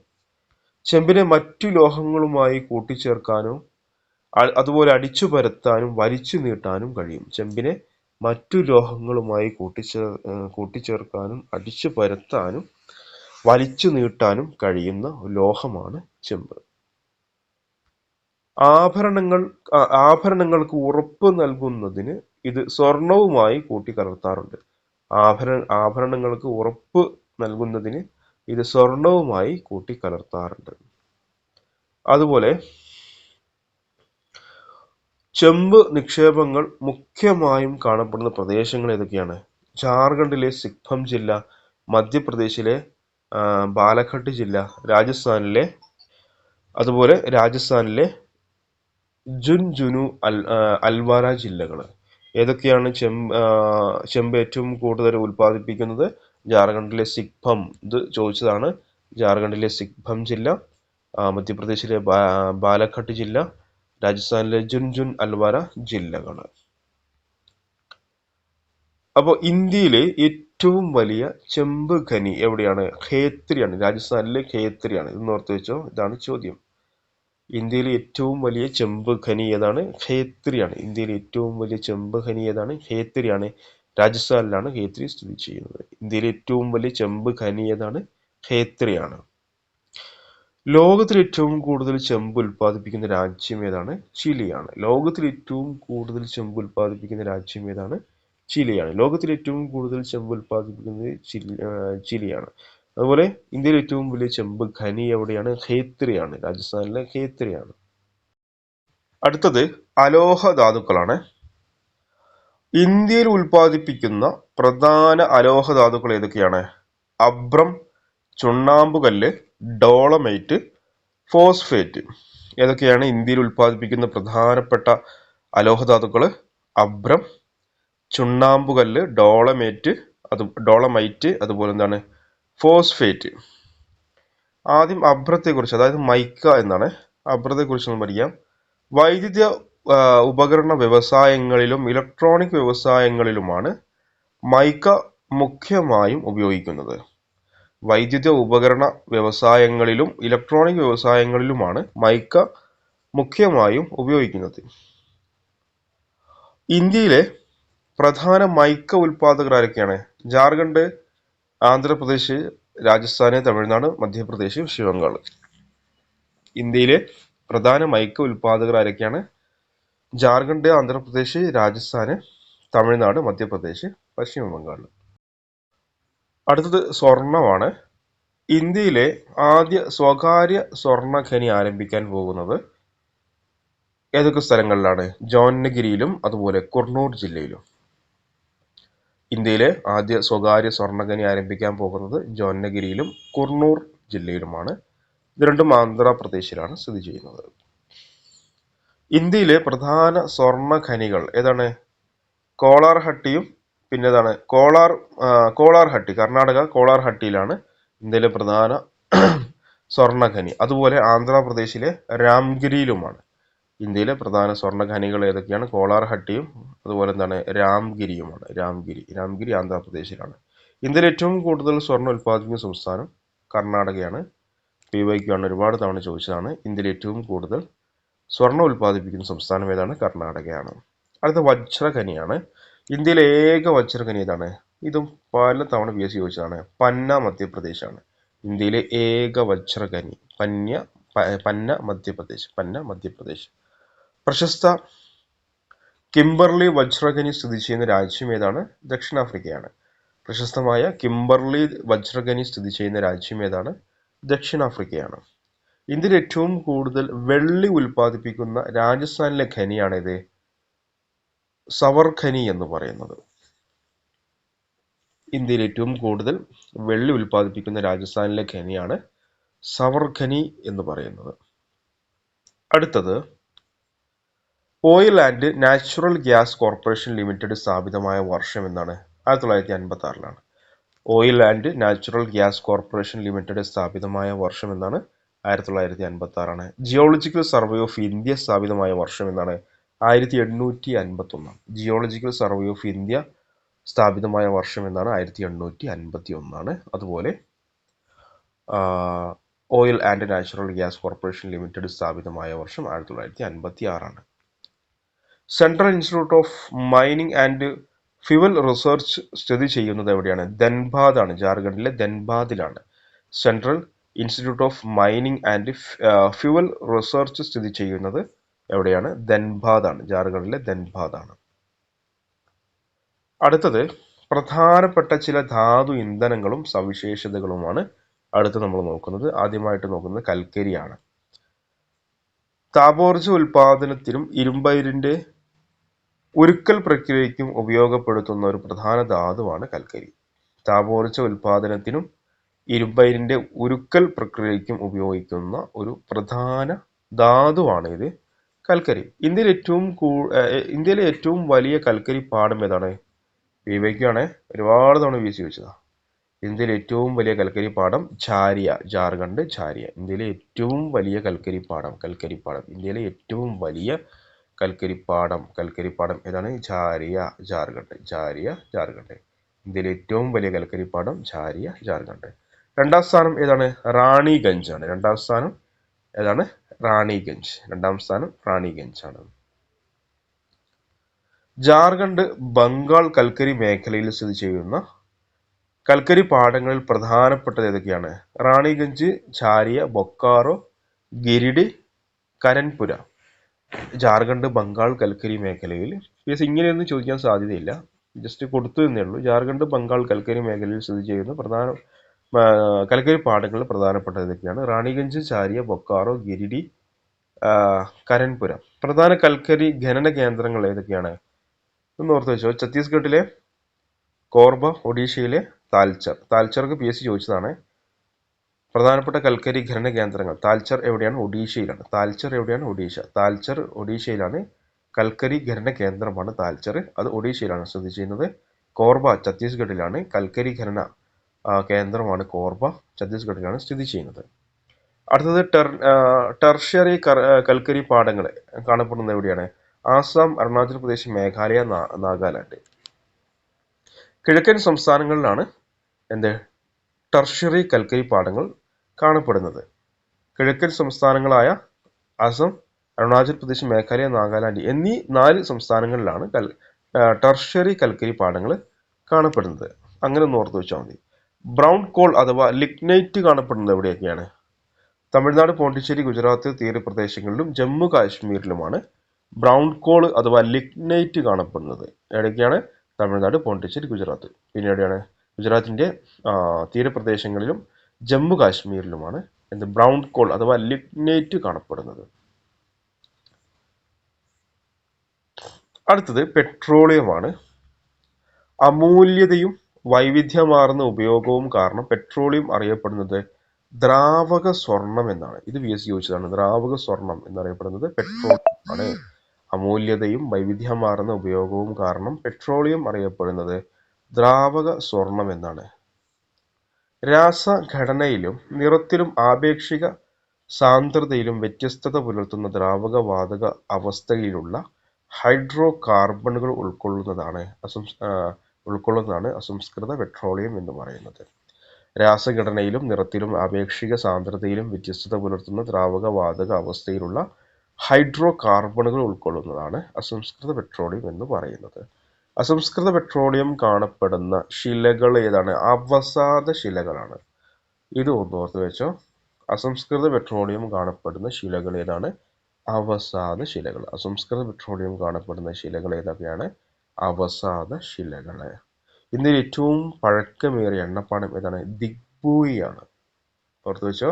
ഇന്ത്യയിലെ ഏറ്റവും പഴയ എണ്ണപ്പാടമാണ് ദിഗ്ബോയി. പഴയ, ഏറ്റവും വലുതല്ല, ഏറ്റവും പഴക്കമേറിയ എണ്ണപ്പാടമാണ് ഇത് ദിഗ്ബോയി. ആസാമിലാണ് ദിഗ്ബോയി സ്ഥിതി ചെയ്യുന്നത്. ഇന്ത്യയിലെ ഏറ്റവും പഴയ എണ്ണപ്പാടമാണ് ദിഗ്ബോയി. ദിഗ്ബോയി എണ്ണപ്പാടം കമ്മീഷൻ ചെയ്തത് എന്നാണ്? 1901 ദിഗ്ബോയി എണ്ണപ്പാടം കമ്മീഷൻ ചെയ്തത് 1901. അതുപോലെ ഇന്ത്യയിലെ ഏറ്റവും വലിയ പെട്രോളിയം ഏതാണ്? പെട്രോളിയം ഖനി ഏതാണ്? മുംബൈ ഹൈ ആണ്. അപ്പോൾ നേരത്തെ നമ്മൾ പഠിച്ചത് ഇന്ത്യയിലെ ഏറ്റവും പഴക്കമേറിയ എണ്ണപ്പാടമാണ് ദിഗ്ബോയി, ആസാം. അതുപോലെ ഇന്ത്യയിലെ ഏറ്റവും വലിയ പെട്രോളിയം ഖനി ഏതാണ്? മുംബൈ ഹൈ ആണ്. മുംബൈ ഹൈ ആണ്. ഇന്ത്യയിലെ ഏറ്റവും വലിയ പെട്രോളിയം ഖനിയാണ് മുംബൈ ഹൈ. മുംബൈ ഹൈ എണ്ണപ്പാടം കണ്ടെത്തിയത് വർഷം എന്നാണ്? 1973. മുംബൈ ഹൈ എണ്ണപ്പാടം കണ്ടെത്തിയ വർഷം 1973. മുംബൈ ഹൈയുടെ ഉൽപാദനം ആരംഭിച്ച വർഷം എന്നാണ്? 1976. മുംബൈ ഹൈയുടെ ഉൽപാദനം ആരംഭിച്ച വർഷം 1976. അതുപോലെ ഇന്ത്യയിലെ ഏറ്റവും വലിയ എണ്ണ ശുദ്ധീകരണശാലയാണ് എവിടെയാണ്? ജാംനഗർ, ഗുജറാത്ത്. ഇന്ത്യയിലെ ഏറ്റവും വലിയ എണ്ണ ശുദ്ധീകരണശാല എവിടെയാണ്? ജാംനഗർ, ഗുജറാത്ത്. അടുത്തത് ഇന്ത്യയിലെ 2 തരത്തിലുള്ള എണ്ണ ശുദ്ധീകരണശാലകളാണുള്ളത്. ഏതൊക്കെയാണ്? ഒന്ന്, എണ്ണപ്പാടം അടിസ്ഥാനമാക്കിയുള്ള എണ്ണ ശുദ്ധീകരണശാലയാണ് ഇത് ദിഗ്ബോയി. എണ്ണപ്പാടം അടിസ്ഥാനമാക്കിയുള്ള എണ്ണ ശുദ്ധീകരണശാലയാണ് ഏത്? ദിഗ്ബോയി. കമ്പോള അടിസ്ഥാനത്തിലുള്ള എണ്ണ ശുദ്ധീകരണശാലയാണിത് ബറൗണി. എന്താണ്? എണ്ണപ്പാടം അടിസ്ഥാനമാക്കിയുള്ള എണ്ണ ശുദ്ധീകരണശാലയാണ് ദിഗ്ബോയി. കമ്പോള അടിസ്ഥാനത്തിലുള്ള എണ്ണ ശുദ്ധീകരണശാലയാണ് ഇത് ബറൗണി. ഇതൊക്കെ കുറച്ച് ടഫ് ക്വസ്റ്റ്യൻസ് ആണ്. അങ്ങനെ ടഫ് ക്വസ്റ്റ്യൻസ് PSC ഈ ഭാഗത്ത് ഇടാൻ സാധ്യതയുണ്ടെങ്കിൽ ഇങ്ങനെയുള്ള ചോദ്യങ്ങൾ ഇടാൻ സാധ്യത കൂടുതലായിരിക്കും. അപ്പോൾ കമ്പോള അടിസ്ഥാനത്തിൽ ഏതാണ്? ബറൗണിയാണ്. എണ്ണപ്പാടം അടിസ്ഥാനമാക്കിയുള്ള എണ്ണ ശുദ്ധീകരണശാലയാണ് ദിഗ്ബോയി. അതുപോലെ ജവഹർലാൽ നെഹ്റു സമൃദ്ധിയുടെ നീരുറവ എന്ന് വിശേഷിപ്പിച്ച എണ്ണപ്പാടമാണിത് അങ്കലേശ്വർ. ഗുജറാത്തിലാണ് അങ്കലേശ്വർ സ്ഥിതി ചെയ്യുന്നത്. ജവഹർലാൽ നെഹ്റു സമൃദ്ധിയുടെ നീരുറവ എന്ന് വിശേഷിപ്പിച്ച എണ്ണപ്പാടമാണ് അങ്കലേശ്വർ. ഇന്ത്യയിലെ പ്രധാനപ്പെട്ട എണ്ണപ്പാടങ്ങൾ ഏതൊക്കെയാണ്? മുംബൈ ഹൈ, മഹാരാഷ്ട്രയിൽ മുംബൈ ഹൈയും ആസാമിലെ ദിഗ്ബോയിയുമാണ്. ഇന്ത്യയിലെ പ്രധാനപ്പെട്ട എണ്ണപ്പാടങ്ങളാണ് മഹാരാഷ്ട്രയിലെ മുംബൈ ഹൈയും ആസാമിലെ ദിഗ്ബോയും. അടുത്തത് ഇന്ത്യയിലെ പ്രധാന എണ്ണ ശുദ്ധീകരണശാലകളെ നമുക്കൊന്ന് പരിചയപ്പെടാം. PSC ഈ ഭാഗത്ത് നിന്ന് തീർച്ചയായും ചോദിക്കും. സുമലിഗർ എവിടെയാണ്? ആസാമിലാണ്. സുമലിഗർ എവിടെയാണ്? ആസാമിലാണ്. ബൊന ഗൈഗാവോൺ എവിടെയാണ്? അതും ആസാമിലാണ്. ബൊന ഗൈഗോവ എവിടെയാണ്? ഗൈഗോവോൺ എവിടെയാണ്? ആസാമിലാണ്. പിന്നെ ഏതാണ്? മണലി എവിടെയാണ്? തമിഴ്നാടാണ്. മണലി എണ്ണ ശുദ്ധീകരണശാല എവിടെയാണ്? തമിഴ്നാടാണ്. ഇത് PSC മുമ്പ് ചോദിച്ചതാണ്. മണലി എണ്ണ ശുദ്ധീകരണശാല എവിടെയാണ്? തമിഴ്നാട്. മണലി എവിടെയാണ്? തമിഴ്നാടാണ്. പിന്നെന്താണ്? തദീപക എവിടെയാണ്? ആന്ധ്രാപ്രദേശാണ്. പിന്നെ ബറൗണി നേരത്തെ നമ്മൾ പഠിച്ചു. കമ്പോള അടിസ്ഥാനത്തിലുള്ള എണ്ണ ശുദ്ധീകരണശാലയാണ് ബറൗണി. അത് ബീഹാറിലാണ്. ബറൗണി എവിടെയാണ്? ബീഹാറിലാണ്. കൊയാലി എവിടെയാണ്? ഗുജറാത്താണ്.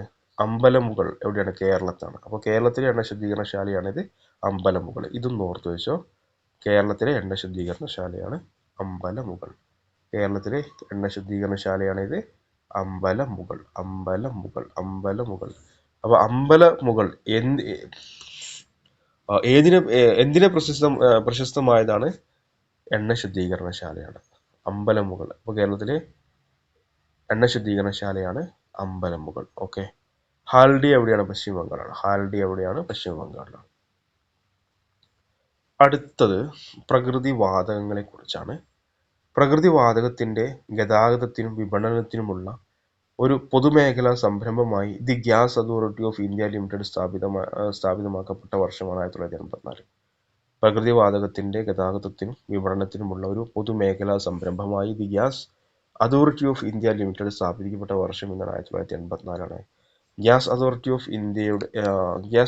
ഓഫ് ഇന്ത്യ ലിമിറ്റഡിന്റെ ആസ്ഥാനം എവിടെയാണ്? ന്യൂഡൽഹിയാണ്. ഗ്യാസ് അതോറിറ്റി ഓഫ് ഇന്ത്യ ലിമിറ്റഡിന്റെ ആസ്ഥാനം എവിടെയാണ്? ന്യൂഡൽഹിയാണ്. ഇത് നിലവിൽ വന്നത് 1984. 1984 എന്ത് നിലവിൽ വന്നത്? Gas authority of India limited നിലവിൽ വന്നത്. ന്യൂഡൽഹിയിലാണ് ആസ്ഥാനം. 1984 ഇത് നിലവിൽ വന്നത്. എല്ലാ എണ്ണപ്പാടങ്ങളിൽ നിന്നും പെട്രോളിയത്തോടൊപ്പം പ്രകൃതിവാതകവും ലഭിക്കുന്നു. എല്ലാ എണ്ണപ്പാടങ്ങളിൽ നിന്നും പെട്രോളിയത്തിനോടൊപ്പം പ്രകൃതിവാതകങ്ങളും ലഭിക്കുന്നു. ഇന്ത്യൻ ഓയിൽ കോർപ്പറേഷൻ ലിമിറ്റഡ് നടത്തുന്ന ഇന്ത്യയിലെ ആദ്യത്തെ 24x7 സൗരോർജ്ജത്തിൽ പ്രവർത്തിക്കുന്ന ഇന്ധന റീറ്റെയിൽ ഔട്ട്ലെറ്റ് ആരംഭിച്ചത് എവിടെയാണ്? കൊച്ചിയിലാണ്. ഇത് നോർത്ത് വെച്ചോ. ഇന്ത്യൻ ഓയിൽ കോർപ്പറേഷൻ ലിമിറ്റഡ് നടത്തുന്ന ഇന്ത്യയിലെ ആദ്യത്തെ 24x7 സൗരോർജ്ജത്തിൽ പ്രവർത്തിക്കുന്ന ഇന്ധന റീറ്റെയിൽ ഔട്ട്ലെറ്റ് ആരംഭിച്ചത് എവിടെയാണ്? കൊച്ചിയിലാണ്. റഷ്യയിൽ നിന്ന് ക്രൂഡ് ഓയിൽ ഇന്ത്യയിലേക്ക് ഇറക്കുമതി ചെയ്യാനായി അടുത്തിടെ ധാരണയിലേർപ്പെട്ട സ്ഥാപനമാണ് ഇത്, ഇന്ത്യൻ ഓയിൽ കോർപ്പറേഷൻ ലിമിറ്റഡ്. റഷ്യയിൽ നിന്ന് ക്രൂഡ് ഓയിൽ ഇന്ത്യയിലേക്ക് ഇറക്കുമതി ചെയ്യാനായി അടുത്തിടെ ധാരണയിലേർപ്പെട്ട സ്ഥാപനമാണ് ഇത്, ഇന്ത്യൻ ഓയിൽ കോർപ്പറേഷൻ ലിമിറ്റഡ്. പ്രകൃതിവാതകം പൈപ്പിലൂടെ വീടുകളിൽ എത്തിക്കുന്ന കേന്ദ്ര സർക്കാരിന്റെ ബൃഹത് പദ്ധതിയാണ് ഇത്, സിറ്റി ഗ്യാസ് ഡിസ്ട്രിബ്യൂഷൻ. പ്രകൃതിവാതകം പൈപ്പിലൂടെ വീടുകളിൽ എത്തിക്കുന്ന കേന്ദ്ര സർക്കാരിന്റെ ബൃഹത് പദ്ധതിയാണിത്, സിറ്റി ഗ്യാസ് ഡിസ്ട്രിബ്യൂഷൻ, അതായത് CGD. പ്രധാനമന്ത്രി നരേന്ദ്രമോദി വാരണാസിയിൽ ഉദ്ഘാടനം ചെയ്ത ഗ്യാസ് പൈപ്പ് ലൈൻ പ്രോജക്റ്റാണ് ഇത്, ഊർജഗംഗ. ഇതും PSC ചോദിച്ചിട്ടുണ്ട്. പ്രധാനമന്ത്രി നരേന്ദ്രമോദി വാരണാസിയിൽ ഉദ്ഘാടനം ചെയ്ത ഗ്യാസ് പൈപ്പ് ലൈൻ പ്രോജക്റ്റിന്റെ പേരാണിത്, ഊർജഗംഗ. ഊർജഗംഗ പദ്ധതി ഉദ്ഘാടനം ചെയ്ത വർഷം 2016. ഊർജഗംഗ പദ്ധതി ഉദ്ഘാടനം ചെയ്ത വർഷം 2016. അടുത്തത് ഗെയിൽ പൈപ്പ് ലൈൻ പദ്ധതിയെ കുറിച്ചാണ്. ജസ്റ്റ് ഒന്ന് ഓർത്ത് വെച്ചാൽ മതി. ഗെയിലിന്റെ പൂർണ്ണ രൂപം എന്താണ്? Gas authority of India limited എന്നാണ് ഗെയിലിന്റെ പൂർണ്ണ രൂപം. ഗെയിൽ പൈപ്പ് ലൈൻ പദ്ധതി ബന്ധിപ്പിക്കുന്നത് കൊച്ചിയെയും മാംഗ്ലൂരിനെയുമാണ്. ഗെയിൽ പൈപ്പ് ലൈൻ പദ്ധതി ബന്ധിപ്പിക്കുന്നത് കൊച്ചിയെയും മാംഗ്ലൂരിനെയുമാണ്. കൊച്ചി മാംഗ്ലൂരു പൈപ്പ് ലൈൻ പദ്ധതി ഉദ്ഘാടനം ചെയ്തത് നരേന്ദ്രമോദിയാണ്. കൊച്ചി മാംഗ്ലൂരു പൈപ്പ് ലൈൻ പദ്ധതി ഉദ്ഘാടനം ചെയ്തത് നരേന്ദ്രമോദിയാണ്. 2021 ജനുവരി 5 നരേന്ദ്രമോദി കൊച്ചി മാംഗ്ലൂർ ഗെയിൽ പൈപ്പ് ലൈൻ ഉദ്ഘാടനം ചെയ്തത്. ഇതിന്റെ നീളം എത്രയാണ്? 440 കിലോമീറ്ററാണ്. കേരളത്തിൽ കൂടി കടന്നു പോകുന്ന ദൂരം 414 മാത്രമേ ഉള്ളൂ. ടോട്ടൽ ദൂരമാണ് 414 കിലോമീറ്റർ മാത്രമാണ് കേരളത്തിലൂടെ കടന്നു പോകുന്നുള്ളൂ. കൊച്ചി മാംഗ്ലൂരു ഗെയിൽ പൈപ്പ് ലൈൻ കടന്നു പോകുന്ന 5 നദികൾ ഏതൊക്കെയാണ്? നേത്രാവതി, ചന്ദ്രഗിരിപ്പുഴ, കുറ്റ്യാടിപ്പുഴ, ചാലിയാർപ്പുഴ, ഇരുവഴിഞ്ഞിപ്പുഴ. കൊച്ചി, ബാംഗ്ലൂരു, ഗെയിൽ പൈപ്പ് ലൈൻ കടന്നു പോകുന്ന 5 നദികൾ ഏതൊക്കെയാണ്? നേത്രാവതി, ചന്ദ്രഗിരിപ്പുഴ, കുറ്റ്യാടിപ്പുഴ, ചാലിയാർപ്പുഴ, ഇരുവഴിഞ്ഞിപ്പുഴ. ഗെയിൽ പൈപ്പ് ലൈൻ ഉപയോഗിക്കുന്ന വാതകം ഏതാണ്? ലിക്വിഫൈഡ് നാച്ചുറൽ ഗ്യാസ് ആണ്, LNG ആണ്. ഗെയിൽ പൈപ്പ് ലൈൻ ഉപയോഗിക്കുന്ന വാതകം ഏതാണ്? ലിക്വിഫൈഡ് നാച്ചുറൽ ഗ്യാസ് ആണ്. അടുത്തത് ആണവ ധാതുക്കളെ കുറിച്ചാണ്. ആണവോർജ ഉൽപാദനത്തിനായി ഉപയോഗിക്കുന്ന പ്രധാന ധാതുക്കളാണ് യുറേനിയവും തോറിയവും. ആണവോർജ ഉൽപാദനത്തിനായി ഉപയോഗിക്കുന്ന പ്രധാന ധാതുക്കളാണ് യുറേനിയവും തോറിയവും. യുറേനിയം നിക്ഷേപങ്ങൾ കാണപ്പെടുന്നത് ധർവാർ ശിലകളിലാണ്. യുറേനിയം നിക്ഷേപങ്ങൾ കാണപ്പെടുന്നത് ധർവാർ ശിലകളിലാണ്. അതുപോലെ യുറേനിയം നിക്ഷേപം ധാരാളമായി കാണപ്പെടുന്ന സംസ്ഥാനം ഏതാണ്? ജാർഖണ്ഡ്, രാജസ്ഥാൻ, മഹാരാഷ്ട്രയാണ്. യുറേനിയം നിക്ഷേപം ധാരാളമായി കാണപ്പെടുന്ന സംസ്ഥാനം ഏതാണ്? ജാർഖണ്ഡ്, രാജസ്ഥാന്, മഹാരാഷ്ട്രയാണ്. കേരളം, തമിഴ്നാട് സംസ്ഥാനങ്ങളിലെ തീരദേശ മണലിലെ ഇൽമനൈറ്റ്, മോണസൈറ്റ് എന്നിവയിൽ നിന്നാണ് മുഖ്യമായും തോറിയം ലഭിക്കുന്നത്. കേരളം, തമിഴ്നാട് സംസ്ഥാനങ്ങളിലെ തീരദേശ മണലിലെ ഇൽമനൈറ്റ്, മോണസൈറ്റ് എന്നിവയിൽ നിന്നാണ് മുഖ്യമായും തോറിയം ലഭിക്കുന്നത്. ആണവോർജ കമ്മീഷൻ സ്ഥാപിക്കപ്പെട്ട വർഷം എന്നാണ്? 1948. ആണവോർജ കമ്മീഷൻ സ്ഥാപിക്കപ്പെട്ട വർഷം എന്നാണ്? 1948. ആണവോർജ കമ്മീഷൻ ചോദിക്കും, PSC ചോദിക്കും. 1948 ആണവോർജ കമ്മീഷൻ സ്ഥാപിക്കപ്പെട്ട വർഷം. ആണവോർജ കമ്മീഷൻ സ്ഥാപിക്കപ്പെട്ട വർഷം എന്നാണ്? 1948. അതുപോലെ ട്രോംബെയിൽ അറ്റോമിക് എനർജി ഇൻസ്റ്റിറ്റ്യൂട്ട് സ്ഥാപിതമായ വർഷം എന്നാണ്? 1954. ട്രോംബെയിൽ അറ്റോമിക് എനർജി ഇൻസ്റ്റിറ്റ്യൂട്ട് സ്ഥാപിതമായ വർഷം 1954. ഇതാണ് 1967 ഭാഭ അറ്റോമിക് റിസർച്ച് സെന്ററായി പുനർനാമകരണം ചെയ്തു. അപ്പോൾ ട്രോംബെയിൽ അറ്റോമിക് എനർജി ഇൻസ്റ്റിറ്റ്യൂട്ട് സ്ഥാപിതമായ വർഷം 1954 1967 ഇതിനെ Bhabha atomic energy atomic research സെന്ററായി പുനർനാമകരണം ചെയ്തു. അടുത്തത് പ്രധാന ആണവോർജ നിലയങ്ങളാണ്. ഒരു മാർക്ക് ഇവിടെ നിന്ന് ഉറപ്പായിട്ടുണ്ടാവും, ഓർത്ത് വെച്ചോ. താരാപൂർ എവിടെയാണ്? മഹാരാഷ്ട്രയിലാണ്. റാവത്ത് ഭട്ട എവിടെയാണ്? രാജസ്ഥാനിലാണ്. കൽപ്പാക്കം തമിഴ്നാട്, നറോറ ഉത്തർപ്രദേശ്, കൈഗ കർണാടകം, കാക്രപ്പാറ എവിടെയാണ്? ഗുജറാത്താണ്. കാക്രപ്പാറയാണ്. അപ്പോൾ താരാപൂർ എവിടെയാണ്? മഹാരാഷ്ട്ര. താരാപൂർ ആണവോർജ നിലയം എവിടെയാണ്? മഹാരാഷ്ട്ര. താരാപൂർ, മഹാരാഷ്ട്ര. അതുപോലെ റാവത്ത് ഭട്ട എവിടെയാണ്? റാവത്ത് ഭട്ട രാജസ്ഥാനിലാണ്. ഇതിലത്തെ എല്ലാ ആണവോർജ നിലയങ്ങളും PSC ചോദിച്ചിട്ടുണ്ട്. റാവത്ത് ഭട്ട എവിടെയാണ്? രാജസ്ഥാനിലാണ്. താരാപൂർ എവിടെയാണ്? മഹാരാഷ്ട്രയിലാണ്. കൽപ്പാകം തമിഴ്നാടാണ്. നറോർ ഉത്തർപ്രദേശാണ്. കൈഗ കർണാടകമാണ്. കാക്രപ്പാറ ഗുജറാത്താണ്. ഓക്കെ, പഠിക്കാൻ എളുപ്പമാണ്. താരാപൂർ മഹാരാഷ്ട്ര, പിന്നെന്താണ് റാവത്ത് ഭട്ട എവിടെയാണ്? രാജസ്ഥാനാണ്. കൽപ്പാകം തമിഴ്നാട്, അതുപോലെ നറോർ ഉത്തർപ്രദേശാണ്. കൈഗ കർണാടകമാണ്. കാക്രപ്പാറ ഗുജറാത്താണ്. മരപ്പാടമാക്കി ഓർത്ത് വെച്ചു. കേരളം, തമിഴ്നാട് തുടങ്ങിയ സംസ്ഥാനങ്ങളിലെ തീരദേശ മണലിൽ കാണുന്ന മോണസൈറ്റ്, ഇൽമനൈറ്റ് എന്നീ ധാതുക്കളിൽ നിന്ന് ഉൽപ്പാദിപ്പിക്കുന്ന ആണവ ധാതുവാണ് തോറിയം. നേരത്തെ നമ്മൾ വായിച്ചതാണ്. കേരളം, തമിഴ്നാട് തുടങ്ങിയ സംസ്ഥാനങ്ങളിലെ തീരദേശ മണലിൽ കാണുന്ന മോണസൈറ്റ്, ഇൽമനൈറ്റ് എന്നീ ധാതുക്കളിൽ നിന്ന് ഉൽപ്പാദിപ്പിക്കുന്ന ആണവ ധാതുവാണ് തോറിയം. അപ്പോൾ ഇത്രയും കാര്യങ്ങളാണ് ഈ ഒരു ക്ലാസ്സിൽ നമ്മൾ ഉൾപ്പെടുത്തിയത്. അപ്പോൾ തീർച്ചയായും നിങ്ങൾക്ക് ഒരു 3 മുതൽ 5 മാർക്ക് വരെ ഈ ഒരു ഭാഗത്ത് നിന്ന് ലഭിക്കുന്നതാണ് എന്നാണ് എൻ്റെ ഒരു വിശ്വാസം. അപ്പോൾ കൃത്യമായിട്ട് ഇതിൽ പറഞ്ഞിരിക്കുന്ന ഓരോ പോയിന്റുകളും കൃത്യമായിട്ട് ഓർത്ത് വെച്ചോ. അതുപോലെ മറ്റേ ടേബിളുകൾ വളരെ പ്രധാനപ്പെട്ടതാണ്. ആ ഭാഗങ്ങളിൽ നിന്ന് PSC ചോദിക്കും. അതിൽ ഇപ്പോൾ ഏറ്റവും കൂടുതൽ വിളകൾ ഉൽപ്പാദിപ്പിക്കുന്ന രാജ്യങ്ങൾ, അതുപോലെ സംസ്ഥാനങ്ങൾ, ഇതൊക്കെ പിന്നെ നമ്മുടെ സാമ്പത്തിക ശാസ്ത്രത്തിലും വരുന്ന ഒരു ടോപ്പിക്കാണ്. അപ്പോൾ എന്ത് ചെയ്യാം, അപ്പോൾ ഈ ഒരു ഒറ്റ ക്ലാസ്സിൽ നിന്ന് ചിലപ്പോൾ നിങ്ങൾക്ക് ഒരു 5 മാർക്ക് ലഭിക്കാനുള്ള സാധ്യതയുണ്ട്. അതുകൊണ്ട് കംപ്ലീറ്റ് പഠിക്കുക. അതുപോലെ ചാനൽ ആദ്യമായിട്ട് കാണുന്നവർ തീർച്ചയായും ചാനൽ സബ്സ്ക്രൈബ് ചെയ്യുക. ടെലഗ്രാം ചാനൽ ലിങ്ക് ഡിസ്ക്രിപ്ഷൻ ബോക്സിൽ കൊടുക്കാം, അതിലും ജോയിൻ ചെയ്യുക. അപ്പോൾ ഏവർക്കും വിജയാശംസകൾ നേരുകയാണ്. Good bye. അപ്പോൾ ഞാൻ നേരത്തെ പറഞ്ഞതുപോലെ റാങ്ക് ഫയൽ വായിക്കണം, ക്ലാസ്സുകൾ കാണണം, പുതിയ CRT വായിക്കണം, കറണ്ട് അഫെയർ വായിക്കണം, മാത്സ് ഡെയിലി ഓരോ ടോപ്പിക് വെച്ച് ചെയ്യണം, മോക്ക് ടെസ്റ്റ് ചെയ്യണം. അതുപോലെ എന്താണ് പഴയ SCRT-കൾ, അത് പിന്നെ റാങ്ക് ഫെയിൽ ബേസ് ചെയ്തിട്ടാണല്ലോ വരിക. അത് പഠിക്കണം. ഒരു പുതിയ SCRT-യുടെ പുതിയ ബുക്കുകൾ വന്നിട്ടുണ്ട്, അത് വാങ്ങണം. അപ്പോൾ കാര്യങ്ങളൊക്കെ ചെയ്താൽ മാത്രമേ എന്ത് ചെയ്യാൻ പറ്റൂ, നമുക്ക് റാങ്ക് ലിസ്റ്റിൽ ഉൾപ്പെടാൻ പറ്റുകയുള്ളൂ. അതായത് ഉയർന്ന റാങ്കിൽ നമുക്ക് എത്തിച്ചേരാൻ പറ്റുകയുള്ളൂ. ഒരു ജോലിക്ക് വേണ്ടി 3 വർഷം കാത്തിരിക്കുക എന്നൊക്കെ പറഞ്ഞാൽ വളരെ ബുദ്ധിമുട്ടാണ്. അപ്പോൾ ആദ്യം റാങ്കിൽ കയറി കഴിഞ്ഞാൽ തീർച്ചയായും ജോലി വളരെ പെട്ടെന്ന് തന്നെ ലഭിക്കുന്നതാണ്. ഏവർക്കും ആശംസകൾ നേരുകയാണ്. Good bye.